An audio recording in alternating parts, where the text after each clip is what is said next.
सप्रेम जयजीव आदि मनीश्वर जोगेश्वर परम पूज्य सदगुरुदेव सिमनी जी का वचनामृत से एक बूंद। यजुर्वैदिक गायत्री मंत्र में भूर्भुवस्वः का अर्थ। पिछले अध्याय में गायत्री मंत्र का अर्थ, अनुवाद या भाष्य हिंदी में बड़े विस्तार के साथ हो चुका है, पर वह उस गायत्री मंत्र का भाष्य है जैसा कि ऋग्वेद और सामवेद में है। आज हम उस मंत्र का भाष्य करने जा रहे हैं जैसा कि यह गायत्री मंत्र यजुर्वेद में है। यजुर्वेद में जो गायत्री मंत्र है वो थोड़ा सा भिन्न है। उसमें भूर्भुवः स्वः इतना और बढ़ा हुआ है। यह व्याहृतियों के नाम में प्रसिद्ध है। यजुर्वेद का गायत्री मंत्र निम्नलिखित प्रकार से है। भूर्भुवः स्वः तत्सवितुर्वरेण्यं भर्गो देवस्य धीमहि धियो न प्रचोदयात्। यजुर्वेद अध्याय 36 मंत्र 3 अन्वयपूर्वक पदच्छेद। भुवः स्वः सवितुः देवस्य तत् वरेण्यं भर्गः धीमहि यः नः धियः प्रचोदयात्। शब्दार्थ। भू प्राण, भुवः अपान और स्व व्यान वाले, तत् उस, सवितुर देवस्य सविता देव के, वरेण्यम वरण करने योग्य चुनने योग्य उत्तम व श्रेष्ठ, भर्गः तेज को हम लोग, धीमहि धारण करे, यह जो नह हम लोगों की, धिय बुद्धियों या विचार को, प्रचोदयात प्रेरित करता है। भाषार्थ। प्राण अपान और व्यान वाले सविता देव के उस चुनने योग्य उत्तम व श्रेष्ठ तेज को हम लोग धारण करें जो हम लोगों की बुद्धियों, भावनाओं या विचारों को प्रेरित करता है। यहाँ भी इस मंत्रों को लेकर भी मजहबी लोगों ने अपने अपने मजहबी ईश्वर को सिद्ध किया है। उन्होंने कहा है कि सविता देव मजहबी ईश्वर है, हम लोग उसी परमेश्वर के श्रेष्ठ तेज को धारण करें। यह अर्थ सर्वथा अशुद्ध, असत्य, गलत, भ्रमपूर्ण और पक्षपातपूर्ण है। सत्यार्थ प्रकाश में आर्य समाजियों के नेता या गुरु ने इस मंत्र का अर्थ करते हुए कहा है कि भूरिति वै प्राणः जह प्राणयति चराचर जगत स भू स्वयंभूरीश्वरः। भूरिति वै प्राणः यह वचन यजुर्वेद के तैत्तरीय उपनिषद का है, पर यह प्राणयति चराचरं जगत स भू शंभुरीश्वरः यह स्वामी दयानंद ने अपनी ओर से बना कर लिखा है। यह किसी उपनिषद, वेद या शास्त्रों का वचन नहीं है। यह सर्वथा असत्य है। इसका अर्थ यह है कि जो चर और अचर सारे संसार को प्राण देता, जीवन देता या प्राणित करता है वही भू है और वही स्वयंभू ईश्वर है। उपनिषद में तो इतना ही कहा है कि भू इति वै प्राणः। भू निश्चय करके प्राण है, पर स्वामी जी ने मजहबी होने के कारण खींच खांच करके इस भू का अर्थ भी मजहबी ईश्वर कर लिया। भूरिति वै प्राण, इसका अर्थ इतना ही हो सकता है कि भू निश्चय करके प्राण है या भू निश्चय करके प्राण का नाम है। इसमें मजहबी ईश्वर का गंध तक नहीं है। पर आर्य समाजियों ने इसका भी अर्थ आखिर में भू स्वयंभूरीश्वर कहकर यह कर दिया है कि भू परमेश्वर का नाम है। इसे सत्यार्थ प्रकाश के तृतीय समोल्लास में देखिए। इस पक्षपात की सीमा नहीं है। प्रमाण में उपनिषद का वचन देकर कहा जाता है कि भूरिति वै प्राण, भू प्राण का नाम है, पर अर्थ किया जाता है कि भू परमेश्वर का नाम है। यह सत्यार्थ प्रकाश का ही वचन है। यह हिंदी अर्थ भी सत्यार्थ प्रकाश से ही हमने किया है। विद्वानों, निष्पक्ष होकर विचार करो और देखो कितना बड़ा पक्षपात किया गया है। स्वामी दयानंद ने उपनिषद का यह वचन लिखते हुए भी कि भूरिति वै प्राण, इसका अर्थ किया है कि भू परमेश्वर का नाम है। यह तो साफ साफ पढ़े लिखे लोगों की आँखों में धूल झोंकना है। देखें यह झूठाई कब तक चलती है। क्या कभी कोई इसे जान ना सकेगा? क्या मजहबी लोग इसी तरह से सबकी आँखों में धूल झोंकते रहेंगे? क्या कभी इस पर विचार नहीं किया जाएगा? भू नाम ईश्वर का और प्राण नाम ईश्वर का, अपान नाम ईश्वर का, नाक नाम ईश्वर का, आँख नाम ईश्वर का, कान नाम ईश्वर का और दांत नाम ईश्वर का, सब ईश्वर का नाम है। ईश्वर का यह कितना बड़ा पक्षपात है। आगे चलकर सत्यार्थ प्रकाश में ही कहा है कि भूभरीत्यपान, उस परमेश्वर का नाम अपान है।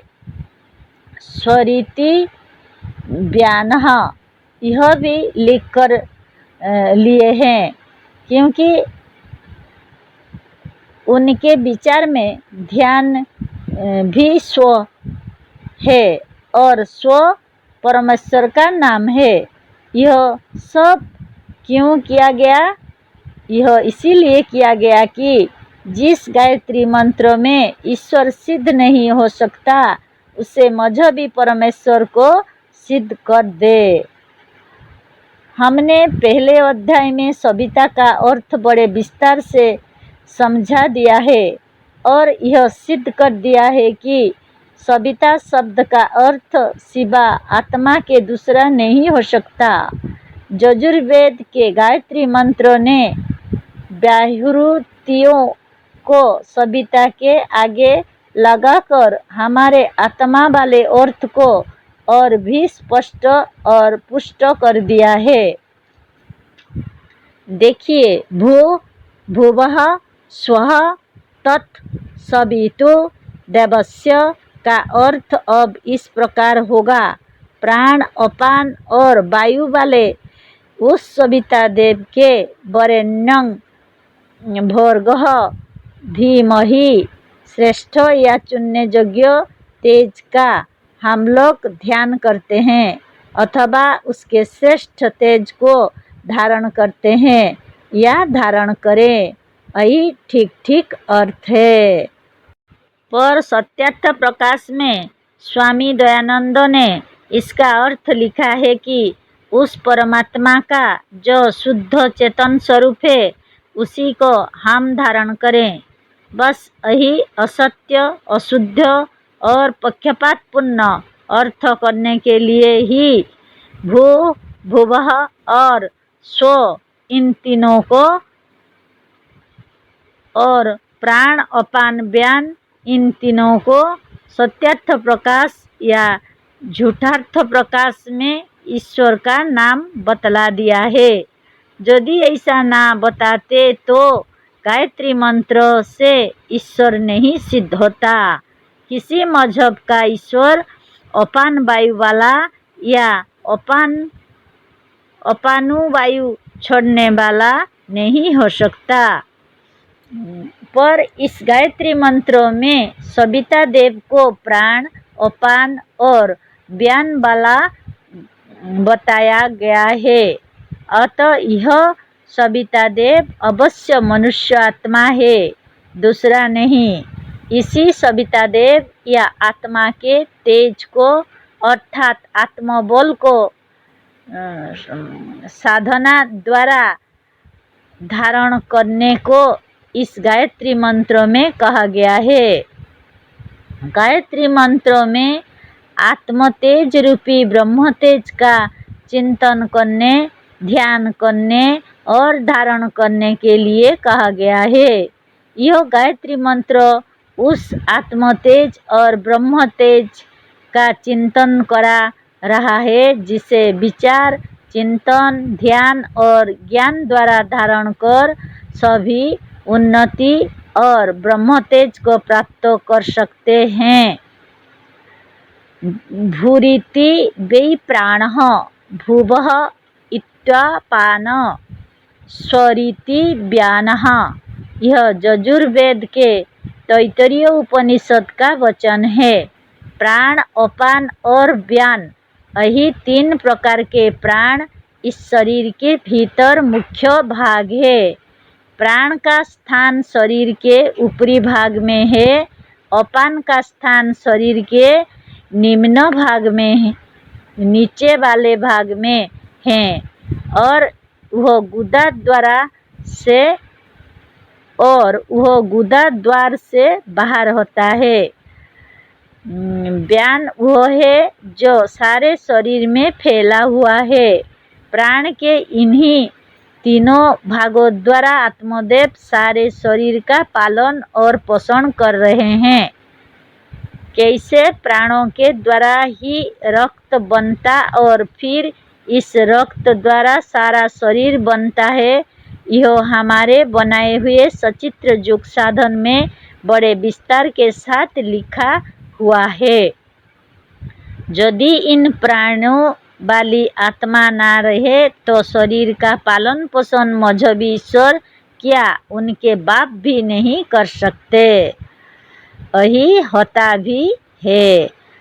इस शरीर को जब यह प्राण, अपान और व्यान वाली आत्मा छोड़ देते हैं तो यह शरीर मृतक और जीवनहीन होकर बेकार होते हुए नष्ट हो जाता है। सर्वव्यापक होने से मजहबी ईश्वर तो मुर्दे में भी है, मृतक में भी है, पर आत्मा के ना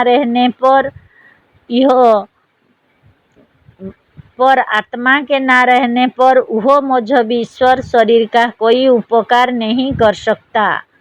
मजहबी ईश्वर को तो मजहबी लोग आत्मा से भी अधिक शक्तिमान, अधिक उपयोगी, अधिक चेतन, अधिक ज्ञानवान और अधिक तेजपूर्ण मानते हैं, पर वास्तव में यह सब मजहबी लोगों की कल्पना है। मजहबी लोगों का मजहबी ईश्वर यदि सर्वशक्तिमान और सर्वव्यापक होता तो वह सर्वव्यापक होने से मुर्दे में भी रहता और मुर्दे की काम करने वाली शक्ति और ज्ञान बढ़ जाता। आत्मा को मजहबी लोग अल्प शक्ति वाला और अल्प ज्ञान वाला मानते हैं। शरीर का मालिक जब एक अल्प शक्ति वाला होकर इस शरीर को अपने अनुसार चला रहा था, तब तो शरीर ने यदि कोई भूल की और दुर्बलता दिखलाई तो कोई बात नहीं, क्योंकि जीव अल्प शक्ति वाला और अल्पज्ञ है। पर जब यह अल्पज्ञ, अल्प शक्ति वाला और भूल करने वाला जीव निकल गया और केवल इसमें सर्वशक्तिमान मजहबी ईश्वर रह गया तो यह इस तौर पर बेकार, मृतक, जड़, शक्तिहीन और तेजहीन होकर पड़ा क्यों है? अतः यह सिद्ध है कि आत्मा के सिवा दूसरा कोई चेतन नहीं है। मजहबी ईश्वर मजहबी लोगों की कल्पना है। मजहबी ईश्वर सर्वथा असत्य और झूठ है। हमारे इस शरीर का पालन पोषण हमारा आत्मा द्वारा होता है। यही कारण है कि सब लोग सबसे अधिक अपनी आत्मा को चाहते, मानते और प्यार करते हैं।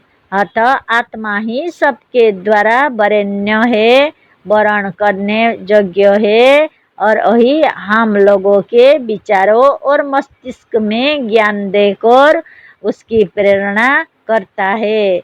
बस यही इस गायत्री मंत्र का अर्थ है, जो बहुत ही स्पष्ट है।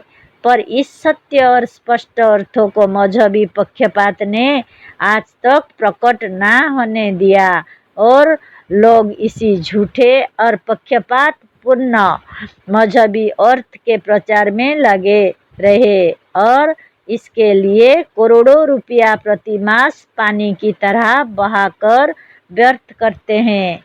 मजहबी लोगों ने संसार का कितना उपकार किया है, इसे विद्वान और मुनि लोग सोचे और संसार से इस झूठाई का नाश करने के लिए चेष्टा कीजिए। सत्यार्थ प्रकाश में कहा है कि यह प्राणयति चराचरं जगत स भुवः स्वयंभू ईश्वरः, अर्थात जो चराचर सब को प्राणित करता है, सब में प्राण चलाता, प्राण या जीवन देता है, वह अपने से होने वाला स्वयंभू ईश्वर है। इसी पर आप विचार करें कि सर्वव्यापक ईश्वर तो मुर्दे में भी है। मुर्दे में यह ईश्वर रहने पर भी मुर्दे को प्राणों से प्राणित नहीं कर सकता, मुर्दे में प्राण नहीं चला सकता और ना मुर्दे में जीवन शक्ति दे सकता है।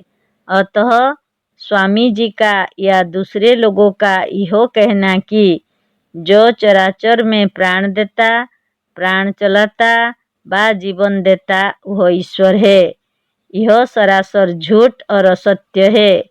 जिस आत्मा द्वारा चराचर प्राणित हो रहा जिस आत्मा द्वारा चराचर प्राणित हो रहा है और जीवन पा रहा है, उसे ना मानकर एक कल्पित और मजहबी ईश्वर द्वारा जीवन पाने की कल्पना करना और मानना तथा दूसरों को मनाने का उपदेश देना बहुत बड़ी मूर्खता और कृतज्ञता ही नहीं है, यह जनता को दिन दहाड़े धोखा देना भी है। इसी महान पाप के कारण लोगों की उन्नति रुक गई और गिरते चले जा रहे हैं। इस पक्षपात, झूठाई और असत्य को निकालने के लिए अब तमाम स्वतंत्र और निष्पक्ष विचार वालों को खड़ा हो जाना चाहिए। मुनियों और हमारे शिष्यों को तो इस पर विशेष ध्यान देना चाहिए। गायत्री मंत्र का दूसरा अर्थ। इस शरीर के 3 भाग है या इस शरीर रूपी विश्व ब्रह्मांड में 3 लोक है, जैसे भूलोक, भूवलोक और स्वर्गलोक। इस विश्व ब्रह्मांड का नीचे वाला हिस्सा भूलोक है और ऊपर का स्वलोक है, जो स्वर्ग, सुख और आनंद का लोक है। वैदिक कोश निर्घंटु में कहा है भूमि, अमर कोश में भी भूमि कहा है। अतः भू माने पृथ्वी है। अतः सारे शरीर का जो अंग पृथ्वी की ओर है, अर्थात टांगों या पैरों का नाम भू है। बीच का लोक अर्थात कमर से लेकर ग्रीवा तक भूबलोक है।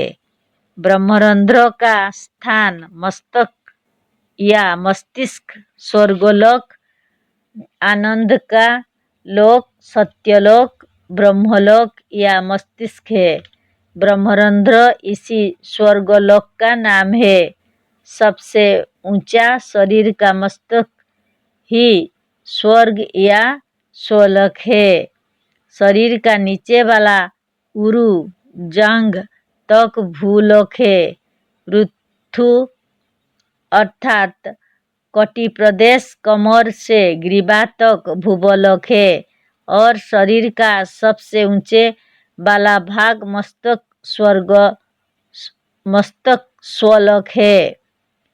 यह अथर्ववेद के कांड 13 अनुवाक 4 और मंत्र 52 से भी सिद्ध है, जो निम्नलिखित प्रकार है। उरु पृथु सु भू भुव इति त्यो उपास्महे वयम्। उरु पृथु सु भूर्भुव इति त्यो उपास्महे वयम्। पदच्छेद। उरु पृथु सुभुवु इति त्वा उपास्महे। अर्थ उरु और पृथु ही सुंदर, भू और भुव है इति ऐसे तुझे उरु और जांग वाले अर्थात शरीरधारी ईश्वर की हम लोग उपासना करते हैं। इस मंत्र में साफ प्रकट होता है कि शरीर में जांग तक भू है और कमर से ऊपर भुव है। इस मंत्र में स्वलोक या स्वर्ग का वर्णन नहीं है, पर स्वर्ग ऊपर की ओर है जहाँ ब्रह्म का निवास है। इसे हम अपने रचे हुए दूसरे ग्रंथों में सिद्ध कर चुके हैं। अतः इस शरीर का वह भाग जो सबसे ऊपर है वही ब्रह्मरंध्र है, वही ब्रह्मलोक है और वही आनंद का केंद्र होने से स्वर्ग या स्वलोक है। इन तीनों अर्थात भू भुव स्व को धारण करने वाले सविता देव अर्थात आत्मदेव के वरेण्य तेज को हम धारण करें या इस वरण करने योग्य तेज का हम ध्यान करें, क्योंकि यह हम लोगों के उन सद्विचारों, सद्बुद्धियों और शुभ भावनाओं को उकसाने वाला या प्रेरित करने वाला है, जिससे हमारी उन्नति और कल्याण होता है। यह गायत्री मंत्र का दूसरा अर्थ है। जय जीव।